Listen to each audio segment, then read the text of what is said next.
Ok, bienvenidos nuevamente, ¿verdad chicos? Esta ya es el nuevo video para el desarrollo de esta semana.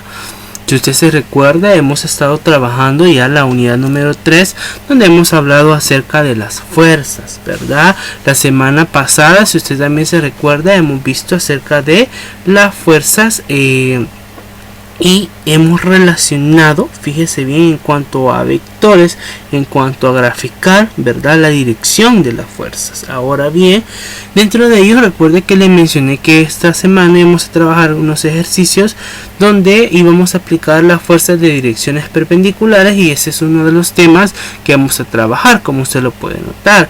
También vamos a trabajar lo que es la ley de Hooke y el movimiento y deformación.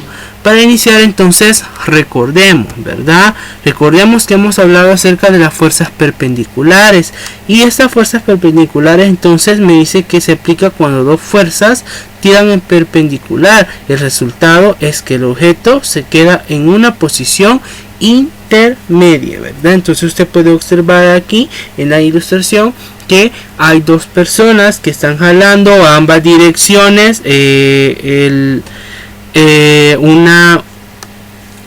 un embalse. Entonces este embalse, fíjese bien, si usted se da cuenta, se ha quedado de manera estática en una sola posición, ¿verdad? En una posición intermedia, si lo queremos observar como lo dice el concepto. Ahora bien, dentro de ello, fíjese bien, yo le he mencionado a usted que dentro de esos ejercicios se trabajan a partir de lo que es el teorema de Pitágoras, y para ello entonces vamos a decir que la resultante es igual a la fuerza 1 elevada al cuadrado más la fuerza 2 elevada al cuadrado, ¿sí?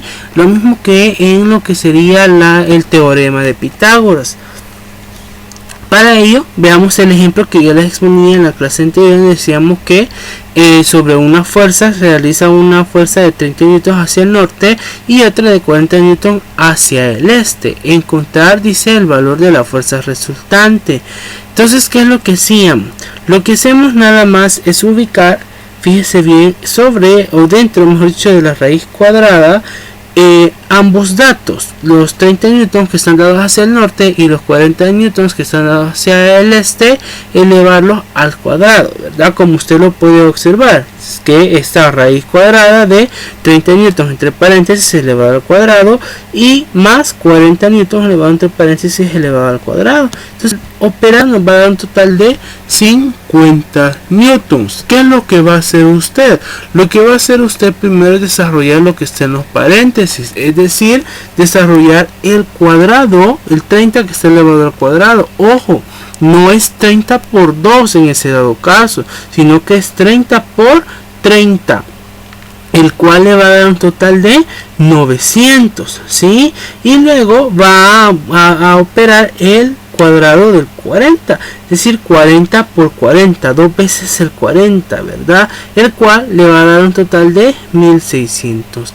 Estas razones entonces son las que va a sumar y luego va a sacar raíz cuadrada, ¿verdad? Y si usted se da cuenta, entonces ahí me está diciendo que la respuesta son 50 newtons. Entonces también hay que tomar en cuenta que la unidad, ¿verdad?, con la cual se mide es los newtons, como se lo mencionaba anteriormente. Entonces, de esos ejercicios son los que va a desarrollar usted en la guía que ya le he dejado. Por otra parte, ahora hablemos del señor Hooke. El señor Hooke, fíjese bien, es un científico, ¿verdad?, físico, matemático, astrónomo, biólogo y entre otras, ¿verdad?, que nació en el año de 1635 en Inglaterra. Este señor, ¿verdad?, experimentó de muchas maneras, y entre las experimentaciones que hizo fue acerca de la medición de la fuerza. Entonces, a partir de ello se deriva lo que es una determinada fórmula, ¿verdad?, donde toma en cuenta la fuerza aplicada, la constante de elasticidad y la de deformación. Llámese deformación entonces para el estiramiento que ha sufrido, ¿verdad?, un resorte. Ahora bien, dentro de ello entonces me está diciendo que la fórmula, y fíjense bien, más común de representar matemáticamente la ley de Hooke es mediante la ecuación elástica, ¿verdad? Y por ende me dice que la fuerza es igual a una constante por el alargamiento. Aquí en este caso el alargamiento está representado con X, pero puede ser representado con una L, ¿verdad? También, no solamente así. Veamos un ejemplo para que usted lo pueda comprender. Y me dice, ¿cuál es el valor de la constante elástica de un resorte que se estira 0.25 metros cuando se cuelga de él una masa de 0.5 kilogramos? Si usted se da cuenta, ¿qué es lo que me está dando? Bueno, me está dando lo que es el resorte, ¿sí? El alargamiento del resorte que ha sufrido, que son 0.25 metros, pero por otra parte me está dando la masa, que es de 0.5 kilogramos. Ahora bien, ¿qué me pide encontrar? Al inicio me lo está diciendo, ¿cuál es el valor de la constante? ¿Quién representa la constante? Si usted se da cuenta acá, K me está diciendo, dice, siendo F fuerza aplicada, K constante de elasticidad. Entonces esa K me representa la constante y esa K es la que me está pidiendo que encuentre en este ejercicio. Bueno, me dice que en primer lugar se determina el valor de la fuerza, ¿verdad? Multiplicando la masa por la gravedad, ¿sí? De donde se obtiene que fuerza es igual a masa por gravedad, es decir, los 0.5 kilogramos por 9.8 metros sobre segundos al cuadrado. Aquí, ¿verdad? Vamos a trabajar, fíjense bien, la gravedad con 9.8, ok, vuelvo a recalcar, la gravedad se va a trabajar con 9.8. Entonces, al multiplicar lo que son los 0.5 por el 9.8, le va a dar un total de 4.9 newtons, ¿verdad? Recuerde que la fuerza está medida en newton. Ahora bien, ¿qué me dice? Luego, con ese valor dice que se despeja K. ¿Por qué K? Porque me están pidiendo que encuentren la constante, ¿sí? Vuelvo a recalcar que F en la fórmula significa fuerza, K constante, y ese delta L que aparece ahí es el alargamiento, ¿verdad? Es la longitud, si lo queremos conocer así. Este ejercicio es ejercicio de su libro de texto, ¿ok?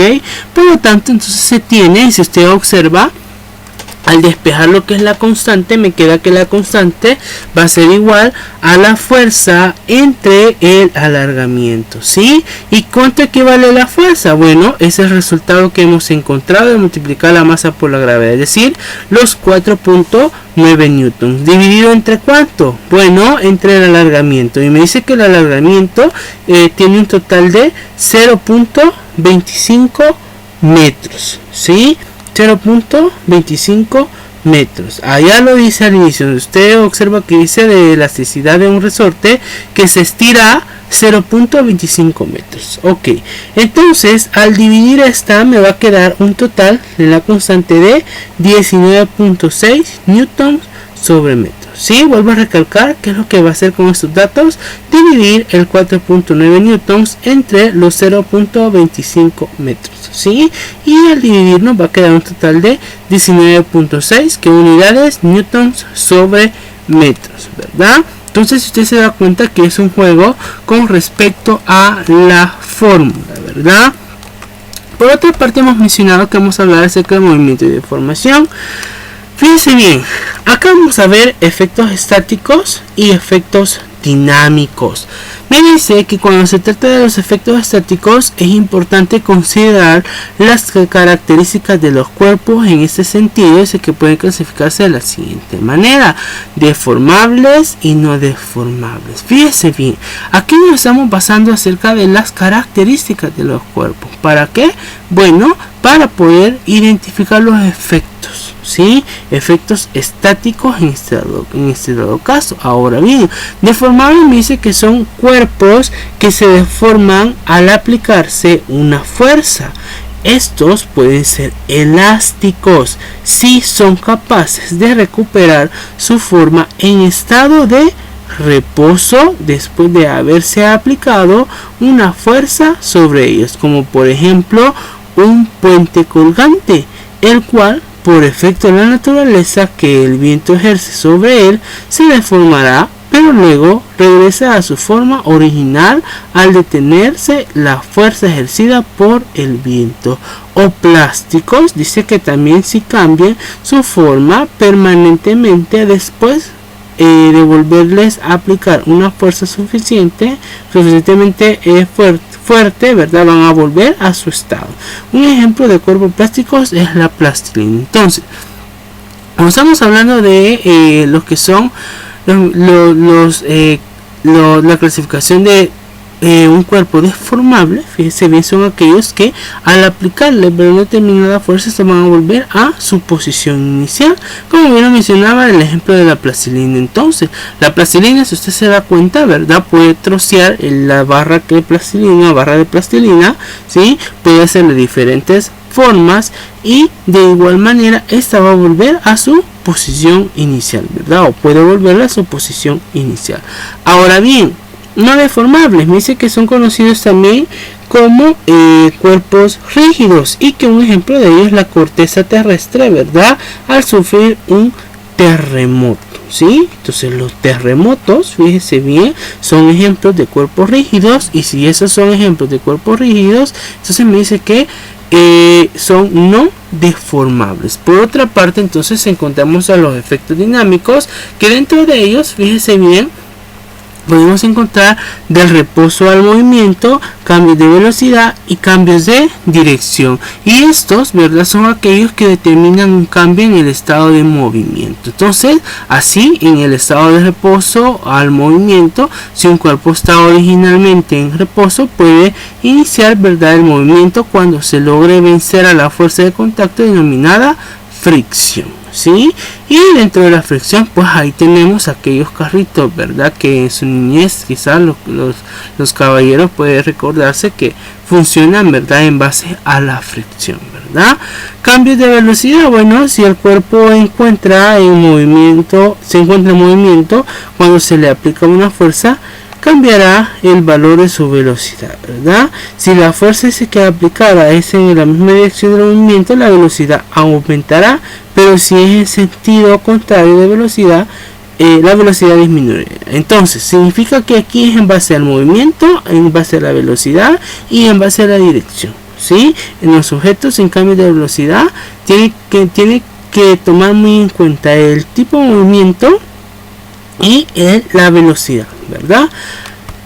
Por otra parte, los cambios de dirección, el resultado de la aplicación de una fuerza en un campo en movimiento es el cambio de dirección de dicho cuerpo. Fíjese bien lo que me dice, que el resultado de la aplicación de una fuerza en un cuerpo en movimiento es el cambio de la dirección. Entonces, aquí estamos hablando de cambio de dirección hacia un cuerpo, ¿verdad? Ok, fíjese bien entonces. Hemos hablado de 3 temas, ¿sí?